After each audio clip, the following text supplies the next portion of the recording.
তো ধৈর্য হারানোর কিছু নাই। ইমাম বুখারী রহমতুল্লাহ আলাইহি, উনাকে বলা হয়েছে আহলে সুন্নাত ওয়াল জামাত থেকে খারিজ, উনি বাতিল। ওই জামানাতে হাজার হাজার বড় বড় মুহাদ্দিসিনে কিরাম ছিলেন, শুধু ইমাম মুসলিম ছাড়া কেউ ওনার পক্ষে কথা বলেনি। শুধু একজন ইমাম মুসলিম ওনার পক্ষে কথা বলেছে, তাছাড়া ভয়ে কেউ কথা বলেনি। ইমাম বুখারীকে ঘর থেকে বের করে দেওয়া হয়েছে, এলাকা থেকে বের করে দেওয়া হয়েছে।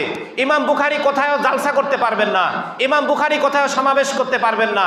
ইমাম বুখারী যদি কোথাও প্রোগ্রাম করতে হয়, ওরা শোনার পরে আগেই যায় ওদেরকে বন্ধ করে থাসতো, এই শোন, এখানে ইমাম বুখারীকে কথা বলতে দেওয়া যাবে না। আপনারা কি বলেন? এখন কি প্রমাণ হয়েছে? ইমাম বুখারী সঠিক ছিল। ইমাম বুখারী কি সঠিক ছিল, কিন্তু ওই জামানায় দেখা গেছে কি আর মুখ দেখানোর জায়গা নেই। ইমাম বুখারী একটা অসহায় ব্যক্তির মতো হয়ে গেছে, হায় রে আমার সাথে আর কেউ নাই। ইমাম আহমদ ইবনে হাম্বলকে ফতোয়া দেওয়া হয়েছে যে তাকে ফাঁসি দিয়ে দেওয়া হবে, সে বাতিলের উপর আছে, তার ফাঁসির রায় হয়ে গেছে, তার পক্ষে কথা বলার মতো আলেম খুঁজে পাওয়া যাচ্ছে না দুনিয়ায়। আজকে ঘাবড়ানোর কিছু নেই, এত আলেম এত দল সবাই বিরোধিতা করতেছে। ইমাম মাহদী আলাইহিস সালামের সঙ্গে খুব কম মানুষ থাকবে, খুব কম সংখ্যক মানুষ ওনার সাথে থাকবে। যদি আপনারা যেটা বলতেছেন বেশিরভাগ আলেম যেদিকে থাকবে সেটাই সঠিক পথ হবে, যদি তাই হয়ে থাকে ইমাম মাহদীর পক্ষে কম সংখ্যক মানুষ থাকবে কেন? তাহলে তো ইমাম মাহদী বাতিল হয়ে যাবে। বাতিল হয়ে যাবে না কেন? তার সঙ্গে লোক কি, তার সঙ্গে মানুষ কম। আর ইসলামের এই করুণ অবস্থা আজকে হয়নি। যখন আর মুহাম্মদ রাসূলুল্লাহকে ঠেকাইতে পারতেছে না, তখন কাফেররা বসে অবরোধ করছে। এই যে আজকে অবরোধ, ইজতেমা হতে দেওয়া যাবে না, জালসা হতে দেওয়া যাবে না, ইসলামিক কনফারেন্স বন্ধ করে দাও। তার মানে কি? আমি যে দলের, ওই দলের বাইরে কোনো জায়গায় জালসা হইলে ওইটা বন্ধ করতে হবে। আজকে বাংলাদেশে তাই হচ্ছে না বলেন?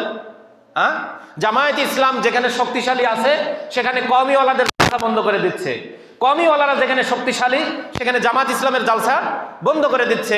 কওমিওয়ালারা শক্তিশালী, ডাক্তার জাকির নায়েকে বাংলাদেশে আসা বন্ধ করে দিচ্ছে, কিন্তু বাংলাদেশে নরেন্দ্র মোদী আসছে, বাংলাদেশে ইসলামের রসুলের বিপক্ষে যিনি সবচেয়ে বেশি সারা পৃথিবীর মধ্যে অবস্থান নিছেন, ফ্রান্সের প্রেসিডেন্ট ম্যাক্রন, সেই ম্যাক্রন বাংলাদেশে আসছে। ওলামা ইকরাম ঠেকাতে পারলেন না, এয়ারপোর্ট ঘিরতে পারলেন না, কিন্তু এয়ারপোর্ট ঘিরছে তবলিগ জামাতের আমির যাতে আসতে না পারে। এয়ারপোর্ট আন্দোলন করতেছে, জাকির নায়েক আসলে পুরা দেশ অচল করে দেওয়া হবে। তার মানে কি?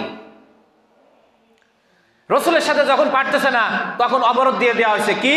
এই মাদপুর, মনে করেন এই মাদপুর এলাকার বাইরে আল্লাহ রসুল বাড়াইতে পারবেন না। আমি উদাহরণ দিচ্ছি, এক শিয়াবে আবু তালিব, সেই আরবের প্রসিদ্ধ জায়গা, এই জায়গার বাইরে আল্লাহ রসুল বাড়াতে পারবেন না।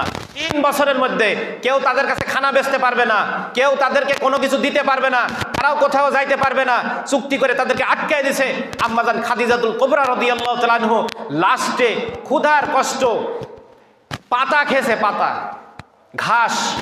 সাহাবা একরাম ঘাস খাইতেছে, পাতা খাইতেছে, আর অন্যদিকে সবাই পোলোয়া বিরিয়ানি খাইতেছে। তাই বলে কি সাহাবা একরাম বাতিল? আল্লাহ রসুল হক হওয়ার পরেও মেনে নিছে, কারণ একদিন আছে, ফাইসালা একদিন হবে আল্লাহর পক্ষ থেকে, সেই দিনের অপেক্ষা করতে হবে। এটা আমাদের ইতিহাস না জানার কারণে আমরা মনে করি, আর আমরা আজকে